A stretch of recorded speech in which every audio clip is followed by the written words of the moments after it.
بسم اللہ الرحمن الرحیم۔ السلام علیکم ورحمۃ اللہ۔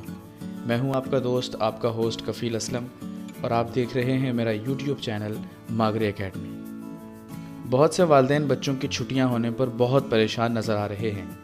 بچے سارا دن ادھر ادھر گھومتے پھرتے اور دن ضائع کر رہے ہیں۔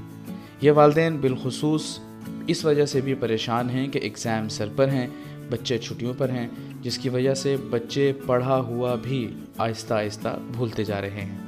میری یہ ویڈیو بالخصوص ان تمام والدین کے لیے ہے جو چاہتے ہیں کہ بچے اچھے سے یہ چھٹیاں گزاریں۔ اس ویڈیو میں والدین کو چند مفید ٹپس دی جا رہی ہیں جن پر عمل کر کے وہ بہت اچھے سے بچوں کو نہ صرف مصروف رکھ سکتے ہیں بلکہ کچھ نیا مفید بھی سکھا سکتے ہیں۔ تو چلیے شروع۔ کہانیاں ہمیشہ سے ہی بچوں کے لیے دلچسپی کا سامان رہی ہیں۔ کہانیاں بچوں کو نہ صرف انگیج رکھتی ہیں بلکہ یہ بچوں کے لیے اخلاقی تربیت کا بھی بہت سا مواد لیے ہوئے ہوتی ہیں۔ آپ ان چھٹیوں میں بچوں کے لیے چند ایسی کہانیاں شروعات کیجیے جو ان کی عمر سے مطابقت رکھتی ہوں۔ اگر کتابیں گھر پر دستیاب نہیں تو بہتر ہے کہ کچھ کتابیں ڈاؤن لوڈ کر لیں۔ بس خیال رکھنا ہے کہ کتاب بچوں کی عمر کو مد نظر رکھ کر منتخب کیجیے۔ دھیرے دھیرے کہانیوں میں اضافہ کرتے جائیے۔ آپ محسوس کریں گے کہ کچھ ہی دنوں میں بچے خود ہی کہانیاں پڑھنے میں دلچسپی لینے لگیں گے اور آپ کو ہر دفعہ کتاب لے کر بچے کے ساتھ نہیں بیٹھنا۔ فلمیں یا ڈاکومنٹریز۔ دوسری مفید چیز فلمیں یا ڈاکومنٹریز ہیں۔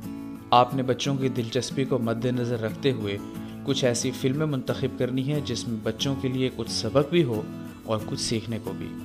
ڈاکومنٹریز میں آپ مختلف موضوعات کو چن سکتے ہیں، مثلاً دنیا کے مختلف لوگوں کے رسم و رواج، ان کا رہن سہن، کھانا پینا اور تہوار، یا مختلف موضوعات کی تیاری کے مراحل، مثلاً کاغذ، فرنیچر، مشینیں، کپڑا وغیرہ، یا پھر آرٹ اینڈ کرافٹ جس میں گھر کے بچے سامان سے کچھ تخلیق کر کے بنا سکتے ہیں۔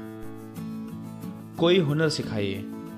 آپ کو کوئی ایسا کام آتا ہے جسے آپ بچوں کو سکھا سکیں تو یہ ایک بہت کارآمد اور کافی دن مصروفیت کا اچھا ہتھیار ہو سکتی ہے۔ مثلاً آپ کو کوکنگ آتی ہے تو بچوں کو وہ سکھا لیجئے۔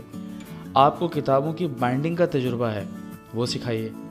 آپ کو ٹائپنگ آتی ہے، بچوں کو اس میں انوالو کر لیجئے۔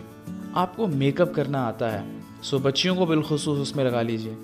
آپ کو ڈرائنگ آتی ہے، آپ بچوں کو ضروری اشیاء لا کر دیجئے اور اس میں لگا لیں۔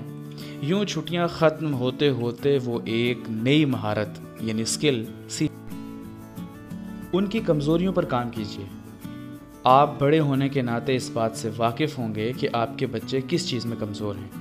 میتھس اچھی نہیں، انگریزی کمزور ہے، لکھائی صاف نہیں، خود اعتمادی یعنی کانفیڈنس کی کمی ہے، کچھ بھی۔ آپ نے ان چھٹیوں میں ان کی اس کمزوری پر کام کر کے ان کے اس پہلو کو مضبوط کرنا ہے۔ انگریزی کمزور ہے تو ساتھ بیٹھ کر ریڈنگ، رائٹنگ، اسپیلنگ، اسپیکنگ اور لسننگ پر کام کریں۔ آپ کی بھرپور توجہ اور کچھ وقت دینے سے ان کی انگریزی کچھ ہی دنوں میں بہتر ہو جائے گی۔ میتھس کمزور ہے تو موبائل میں چند ایسی ایپلیکیشنز ڈاؤن لوڈ کر کے دیجئے جن میں سوالات کی پریکٹس کروائی جاتی ہے۔ بچے ویسے بھی موبائل کے شوقین ہیں اور شوق سے استعمال کرتے ہیں، یوں شوق ہی شوق میں ان کی میتھس بہتر ہو جائے گی۔ خود اعتمادی کی کمی ہے تو بچوں کو جمع کر کے ان کے درمیان چھوٹی موٹی سرگرمیاں، کسی بچے سے نظم پڑھوائیں، کسی سے نعت اور کسی سے کوئی ملی نغمہ۔ پرفارمنس پر کچھ انعام بھی دیجیے۔ بہت بہتر ہو اگر آپ کے پاس گھر میں چھوٹا سا ڈائس یا روسٹر ہو۔ روزانہ کی بنیاد پر بچے کو اس پر کھڑا کر دیجیے۔ دوسرے بچوں کو بطور سامعین اس کے سامنے بٹھائیے۔ آپ کے بچے دیکھتے ہی دیکھتے سٹیج پر کھڑے ہونے کے عادی ہو جائیں گے، لوگوں کا سامنا کرنے میں جھجک محسوس نہیں کریں گے اور بچپن ہی سے ایک پر اعتماد شخصیت کے مالک بن۔ مجھے امید ہے آپ کو میری یہ کاوش ضرور پسند آئی ہوگی۔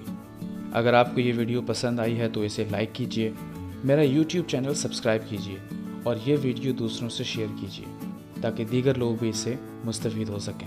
والسلام، آپ کا دوست، آپ کا ہوسٹ